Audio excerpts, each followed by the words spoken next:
வணக்கம். நான் வேலூர் வரதராஜன், தமிழக ஸ்தாபன காங்கிரஸ் கட்சியினுடைய மாநில தலைவர். பத்திரப்பதிவு அலுவலகம் அரசாங்கத்திற்கு சாராய தொழிற்சாலைகள் கொடுப்பது போன்று அதிகமான வருவாயத்தை ஈட்டி கொடுத்து கொண்டு இருக்கிறது. 14ஆம் தேதி கூட பத்திரிகையில் வந்த செய்தி பிரகாரம் 21,000 பேர் பத்திரப்பதிவு செய்திருக்கிறார்கள். 224 கோடி வருமானம் வந்திருக்கிறது என்று அதனுடைய தலைவர் பொன்ராஜ் சொல்லியிருக்கிறார். நம்முடைய விஓக்கள் இருந்து மாவட்ட பத்திரப்பதிவு அதிகாரிகள், சார் பதிவாளர்கள், மாநில அதிகாரிகள் வரை வருமானம் அதிகமாக குவித்து கொண்டே இருக்கிறது. கடந்த ஒரு வாரத்துக்கு முன் ஒரு மாவட்ட ஆட்சியாளர் அலுவலகத்தில் ஒரு மணியக்காரர், ஒரு வில்லேஜ் அதிகாரி சிட்டா கொடுக்கவில்லை, பல முறை சென்று கேட்டேன், கொடுக்கவில்லை என்று சொல்லி அவர் அந்த மாவட்ட ஆட்சித்தலைவர் அலுவலகத்திலே எண்ணெய் ஊற்றி கொளுத்து கொண்டு அதுக்கப்புறம் இறந்து விட்டார். அந்த ஒரு வாரம் வரைக்கும் இந்த மணிகார் ஆஃபீஸிலிருந்து பத்திரப்பதிவு சார் பதிவு அலுவலகம் வரைக்கும் கொஞ்சம் பயந்துங்கன்னு அடக்கமாக வாசித்துட்டு இருந்தாங்க. நீங்கள் ஒரு சிஐடியை போடுங்க, அங்கே பத்திரப்பதிவு அலுவலகத்தில் ஒரு சிபிசிஐடியை போடுங்க. ஒரு பத்திரம் பதிவு பண்ணுறதுக்கு என்ன செலவாகுது, பட்டா சிட்டா கொடுக்கணுன்னா அதை கடைசியாக வாங்குறதுன்னா கூட ஒரு 1000 ரூபாய் கேட்குறாங்க. அதை கொடுக்கலன்னா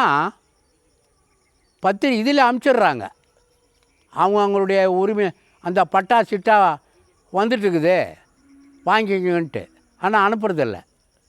அந்த 1000 ரூபாய் போய் அந்த பத்திரப்பதிவு அலுவலகத்துக்கு புரோக்கர் மூலயமா போய் சேர்ந்தாதான் அந்த பத்திரப்பதிவு அலுவலகத்தில் அந்த அலுவலகத்திலிருந்து நாம் எடுத்துக்கிற மாதிரி பத்திரிகைகளை செய்து கொடுத்துட்றாங்க. ஆனால் நம்முடைய இதில் நெட்டில் அமுச்சிட்ருக்குறோம், நீங்கள் எடுத்துங்கன்ட்டு அனுப்புறதில்ல. எப்போ அனுப்புகிறாங்க? 1000 ரூபா போய் சேர்ந்தால் தான் அனுப்புகிறாங்க. அந்த 1000 ரூபா மணிகாரிலேருந்து விஓலேருந்து சிப்பந்தி வரைக்கும், தாசில்தார், ஆர்ஐ மொத்த பேருக்கும் பங்கு. அதில் இப்போ 20,000 பேர், இன்றைக்கு 21,000 பேர் பதிவு செய்திருக்கிறார்கள்.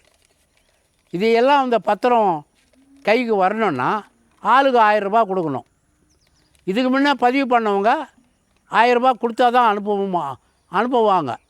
ஆனால் பத்திரிகையில் மட்டும் அறிக்கைகள் கரெக்டாக வருது, நெட்டில் அமுச்சிட்டுக்கிறோம், நீங்களே எடுத்துங்கன்ட்டு.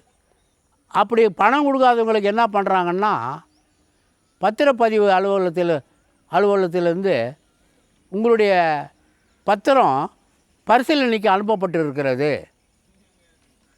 பணம் கொடுக்கலன்னா, கொடுத்தா பத்திரம் கைக்கு வந்துடுது, அதுக்குரிய ஆளுங்களே வாங்கின்னு வந்து கொடுத்துட்றாங்க. இப்போ பெரிய கொள்ளை நடக்குது பத்திரப்பதிவு அலுவலகத்தில். அதாவது நஞ்ச நிலத்தை புஞ்ச நிலம்னு விற்கிறான், புறம்போக்க வளர்ச்சிக்கிறான். இது 50 ஆண்டு காலமாக தமிழ்நாட்டில் நடந்துடுச்சு. நீர்நிலைகளில் பூரா வீடு கட்ட வச்சுட்டான், பட்டா கொடுக்காமலே வீடு கட்டிட்டான். கோவில் நிலங்களை பூரா சூறையாடிட்டானுங்க, உண்டியை பூரா உடச்சிட்டானுங்க, கோவில் இருக்கிற சிலையை பூரா திருடிட்டானுங்க, திருடிக்கினே இருக்கிறானுங்க. வட்டா ஜீவநதியாக இருக்கிறது. அதுக்காக தான் ஒரு யோசனையை ஸ்தாபன காங்கிரஸ் சொல்லுகிறது மத்திய சர்க்காருக்கு.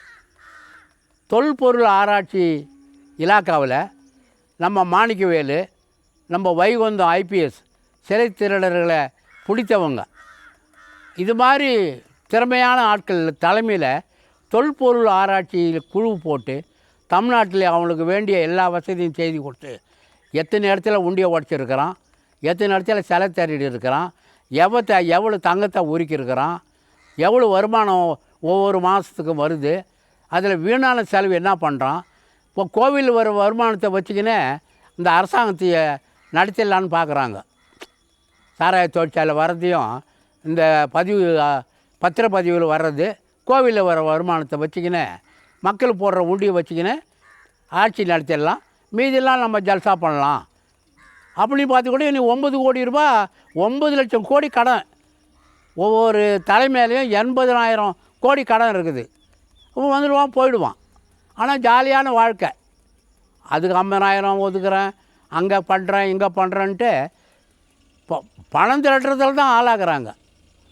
எனவே பத்திரப்பதிவு அலுவலகம் மட்டுமல்ல, வருவாய்த்துறை அலுவலகம் மட்டுமல்ல, நம்முடைய ரேஷன் கடைங்க கண்காணிக்கணும். ரேஷனை குடோனு, ரேஷன் கடையில் குடோன் வச்சுக்கோங்க. ஒரு மாதத்துக்கு வேண்டிய சரக்கு கொண்டாந்து இறக்கிக்குங்க. கூட்டுறவுத்துறையுடைய பதிவாளர்களுக்கும் கூட்டுறவு மந்திரிக்கும் சொல்கிறேன், இந்தியா பூராவும் பொருத்தம் அது. ரேஷன் கடை இருக்கிற இடத்துல தூரத்தில் ஒரு குடோனை கட்டு, ஒரு மாதத்துக்கு அடுத்த மாதத்துக்கு தர வேண்டியதை இந்த மாதமே கொண்டாந்து இறக்கி வச்சுக்கோங்க, சுத்தப்படுத்தி வச்சுக்கோங்க. எல்லா ஒரு 50-100 கார்டுங்களை எல்லா கடைக்காரர்களுக்கும் கொடுத்துருங்க. அவங்க லைசன்ஸ் வாங்கியிருக்கணும். அந்த கடைக்காரங்க உங்கள்கிட்ட பணம் கட்டிட்டு அந்த சுத்தமான பொருளை எடை சரியாக அரிசி, பருப்பு, பாமாயில், சர்க்கரை, கோதுமை எல்லா பொருளையும் அந்த 50 கார்டுக்குரியதை நீங்கள் அவங்களுக்கு கொடுங்க. சுத்தமானதை கொடுங்க. அவங்க சுத்தமாக எடை போட்டு கொடுக்கட்டும். அங்கே போய் மக்கள் வாங்கிவிட்டோம். அது மாதிரி ஒரு திட்டத்தை கொண்டாந்தீங்கன்னா இந்தியா முழுவதும் ஒரு சிறப்பான திட்டமாக இருக்கும். தமிழ்நாட்டில் ஒரு தடவை ஒரு மாதத்துக்கு 100 கோடி அரசாங்கத்துக்கு அதிலிருந்து கம்பளம் வருகிறது என்று சொல்லுகிறார்கள். 100 கோடி வருகிறது. அரிசி எதில்? பாமாயில் வாங்கிறதில்ல, நம்முடைய பருப்பு வாங்கிறதில்ல, சர்க்கரை வாங்கிறதில்ல, கோதுமை வாங்கிறதில்ல, அரிசி வாங்கிறதில்ல, எல்லாத்துலேயும் வருது. அந்த அரிசி கொண்டாந்து மக்குன அரிசி இங்கே போட்டாக்கா அதை வாங்கிறதுக்கு வீடு வீடாக வரான். ஒரு கிலோ 7 ரூபான்னு வாங்குகிறான், முன்ன 5 ரூபான்னு வாங்கினந்தான். ஒரு கிலோ அரிசி விவசாயத்திலேருந்து மக்கள்கிட்ட வர்றது 28 ரூபா ஒரு கிலோ அரிசி மத்திய சர்க்கார் வாங்குது.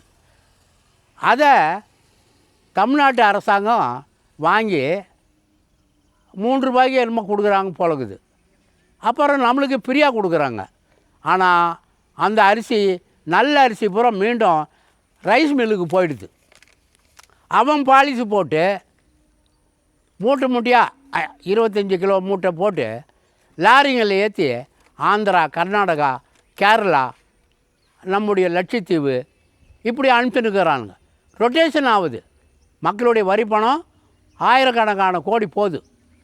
அதை பாதுகாக்கிறதுக்கும் 5,000 கோடி 10,000 கோடி ஆகுது. அந்த உணவு கூடங்களை பாதுகாக்கிறதுக்கு மக்களுடைய விவசாயிக்கும் நன்மை இல்லை, நுகர்வோருக்கும் நன்மை இல்லை, அரசாங்கத்துக்கும் நஷ்டம். வரி வட்டி அதிகமான ஏறுது. அதனால் அதையும் கொஞ்சம் பார்க்கணும். நீங்கள் பத்திரப்பதிவு அலுவலகம் பார்க்குற மாதிரியே ரேஷன் கடையும் நீங்கள் பார்க்கணும். கடந்த முறை போட்ட பருப்பு அது உணவுக்கே உகந்தது இல்லை. அந்த பாமாயில் என்ன விலைக்கு வாங்குகிற, பருப்பு என்ன விலைக்கு வாங்குகிற, மண்ணெண்ணெய் கண்ணிலே காட்டுறதில்லை ஜனங்கிட்ட. 1/2 லிட்டர் ஊற்றுறோன்னு சொன்னால் கூட அது கண்ணிலே பார்க்குறதில்ல. அந்த மலைவாதி மக்களுக்காக ஊற்றுறியானா அதுவும் இல்லை. எனவே 100 கோடி ரூபா ஒரு மாதத்துக்கு கூட்டுறவுத்துறை மூலிமா உணவுப் பொருள் விநியோகம் செய்கிறதுனால கிடைக்கிதுன்னு சொல்கிறாங்க. அதை ஆராய்ச்சி பண்ணி பார்த்து நம்ம சிபிஐயோ ஐபியோ எல்லோரும் பாருங்கள். உணவு இலாக்காவில் இருக்கக்கூடிய சிபிசிஐடிங்கெல்லாம் பாருங்கள். அந்த கடைக்காரங்க சொல்கிறாங்க, ரேஷன் கடை வச்சுன்னு இருக்கோம், மூட்டை இறக்கணிலிருந்து எத்தனை 5-6 பேருக்கு காசு கொடுக்குறேன் அப்படின்னு சொல்கிறானுங்க எல்லாருமே. அதனால் பயம் இல்லாத அவங்களும் வாரின்னு போகிறாங்க. எனவே நீங்கள் மக்களுக்கு நல்லது செய்கிறதுக்காக இருந்தால் இதெல்லாம் செய்யணுன்னா இந்த அரசாங்கத்தை ஒரு ஆண்டு இடைநீக்கம் செய்து வைத்துட்டு இந்த சீர்திருத்தங்களை கவர்னர் ஒரு 4-5 பேர் அட்வைஸரை போட்டு செய்யணுன்னு கேட்டு விடைபெறுகிறேன். ஜெய்ஹிந்த்.